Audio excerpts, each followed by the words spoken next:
Hey guys, I want to talk a little bit more about thorium because I'm getting a lot of questions from people in our Tribe 100X Discord asking, do I prefer Thundervolts or ThunderBoost?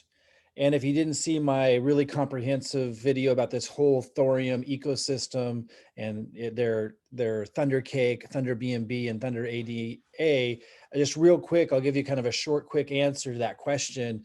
Thundervolts versus ThunderBoost. So a quick recap, the vaults, you're putting in thorium. That's their main, the main part of their ecosystem token is thorium.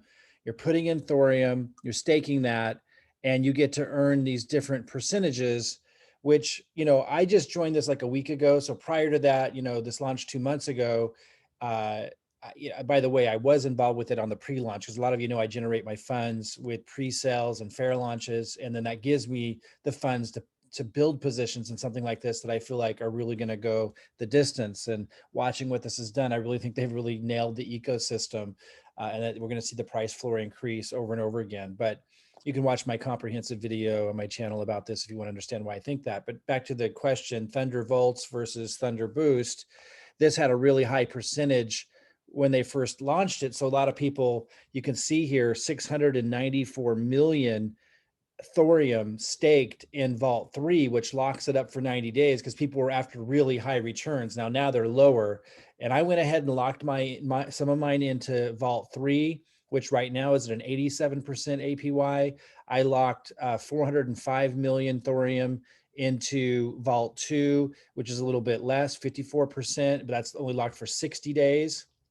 And then I locked into the 15 days, which is a much less percentage, 24.65 APY at this time. I locked 386 million into that. And this is paying me out. I'm earning thorium, which again is their native main token in their ecosystem. So these are the vaults. You lock thorium up for a certain number of days and they pay these percentages. I just want to make the point that those that did this, a month and a half, 2 months ago, were able to lock in at higher percentages at that time. And then they've gone down since then. That's how these things work. I mean, it isn't always the same APY, just like with PancakeSwap or any other staking location. But these are the vaults. You put in a thorium and you lock it for a certain amount of times and you get these certain percentages and it pays you in thorium. So now let's look at, and get into answering the question, boost, ThunderBoost. So now they've added more boosts. So this is getting interesting. They're starting to launch these other tokens. For example, they've recently launched Thunder BNB, and they just launched Thunder ADA. These are rewards tokens. If you hold Thunder BNB, a different token from Thorium that they launched on their launchpad, if you hold Thunder BNB, it pays you really good BNB rewards. If you hold Thunder ADA, a different token, it pays you ADA rewards. And I've been getting some pretty good rewards on that. If you hold Thunder Cake, it pays you cake rewards. And I should also mention, if you hold Thunder BNB or Thunder ADA or Thunder Cake, it doesn't just pay you in those tokens of Cake, ADA, and BNB, as I just mentioned. It also pays you a second reward reflection of thorium. So you earn thorium plus either Cake, ADA, or BNB if you hold those. Okay, so again, back to the question, Thundervolts versus ThunderBoost. If you stake thorium in ThunderBoost, and this one, it's going to pay you in Thunder BNB. And they just released this recently. It has an 840% APR right now, and you're locking it up for 14 days. Pretty tempting. Here's the other ThunderBoost. If you put stake thorium in here, it's going to pay you at 604% of Thunder ADA. Down here is Thunder Cake. This has been out for a while. It's a much lower percentage. If you stake thorium here, it's going to pay you at a 9% rate of Thunder Cake. And what's important to point out is you can do one of these or all of these, but if you, let's say you stake your thorium in this one, Thunder BNB, it's not only going to, if you stake thorium to earn Thunder BNB, like in this one at 840% return, which is crazy, when you're getting that Thunder BNB, as I was saying, is also paying you In BNB, it's actually paid to you in WBNB, which is the same as BNB, basically price-wise.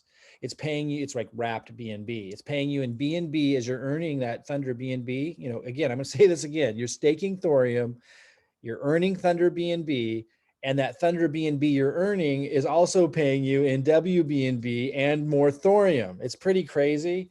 And then this one again, you're staking Thorium, you're earning Thunder ADA, and then that Thunder ADA for holding that, you're also earning ADA and more Thorium. And just to be really clear, if you do this one, you're staking Thorium and you're earning Thunder Cake. And by holding Thunder Cake, you're also earning Cake and Thorium. So this is pretty crazy. And you can see I first got into this about a week ago.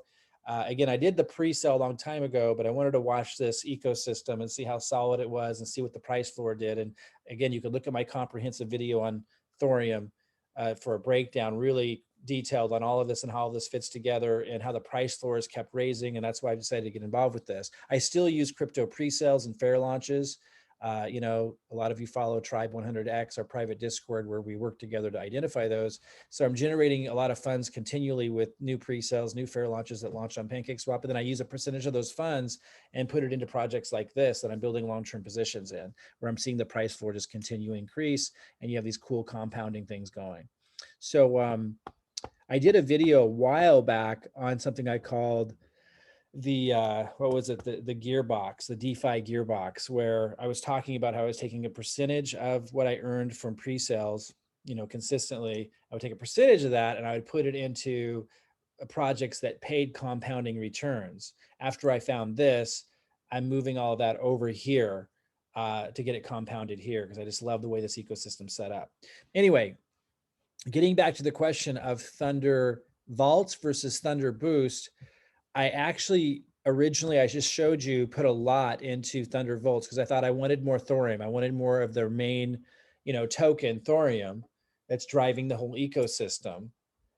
And I knew that I would have something to learn, because that's always the case with a more comprehensive, like entire ecosystem like this. And so that's why I split it up. I put a lot into Vault 1, so it would only be locked up for 15 days because I knew I might change my mind on this, and I have. I'm going to talk to you about that. I put, you know, about the same amount, a little bit more into Vault 2, locked it up for 60 days. And then I put a little bit, about 25% of that, to get the higher returns on Vault 3, knowing I may have more to learn here about why I might not want to do that. And sure enough, I'm really liking the boosts better. Now, I know there's different theories on this, and for those of you that were able to get in at a higher rate for the Thunder Vault, I can see why you would have done that. But you know, now, right at this moment, I would say that these Thunder boosts are way more tempting. And so I'm looking forward to, and I'm glad I did that. I'm glad I split it up. And when people were asking me my opinion before, you know, I said, well, here's what I did. I can't give financial advice. I can't give personal recommendations on what you guys should do, but I can share what I'm doing and remind everybody that this is just my strategy, and you got to do your own research and make your own decisions. But I let people know that I split this up for the reason, knowing that I may have different strategies or see reason to want to free this up and use this Thorium for something else. So I'm glad I only put, you know, a lot of this into a 15-day, and this is going to be ready in about 6 days, and I can't wait. And I'm not sure what the APR will be at the time, or the APR on these Thunder Boosts, but right now it's really high. Again, 840%. If I were to stake Thorium in here, I would get 840% paying me in Thunder BNB, and then holding that Thunder BNB would pay me in WBNB, which is the same as BNB basically, and Thorium. So I'm excited to get it freed up. And answering the question directly now, I would say with these high percentages of 840% and 604% right now, if I had the choice, I personally, again, not financial advice for you, but I personally would have putting in almost, you know, a big chunk of the staking of my Thorium into these is what I would be doing right now. But right now I got a lot of mine locked up. I put a little bit into this Thunder Boost as I was just trying to figure out how things worked. This is also going to get freed up soon in one day. As soon as this gets freed up, obviously, because that's only paying 9% and this is paying 840%, I'm going to move that. It's a pretty small amount, but 16,000 Thorium over here. I'm going to stake it here to get these higher percentages. You know, it's only locked up for 14 days. And again, as soon as this first vault frees up in about 6 days, I'm going to get 386,000 Thorium freed up, because this was only a 15-day lockup. I'm going to get that freed up, and I'm going to, I don't know what the percentages are going to be at the time, but if they're anything close to what they are now, I'm going to be moving it over probably into both staking to get Thunder BNB and staking to get Thunder ADA. Right now, I do own 17 million Thunder ADA. I got in on the pre-sale, and I didn't get a lot of them. I didn't max it out, but I got a small good amount. And I didn't rip FT. For those that follow our strategy, rip FT stands for recoup investment profit, leave in free tokens. I didn't sell any because I just really like this ecosystem. I really like this I see this as a long-term project. I see this separate from our crypto pre-sale strategy. Again, those who watch my DeFi Gearbox video, that's kind of old, but I talked about how I would take part of my profits from crypto pre-sales and fair launches, projects that launched on PancakeSwap for the first time. It's pretty easy to consistently make a lot of profits on those, sometimes it's insane profits. And I took a percentage of that and I was putting it into compounding platforms, like staking platforms that had high returns. I've since applied that part of my strategy just to this. So I don't really consider Thoreum and these staking components that are part of their ecosystem.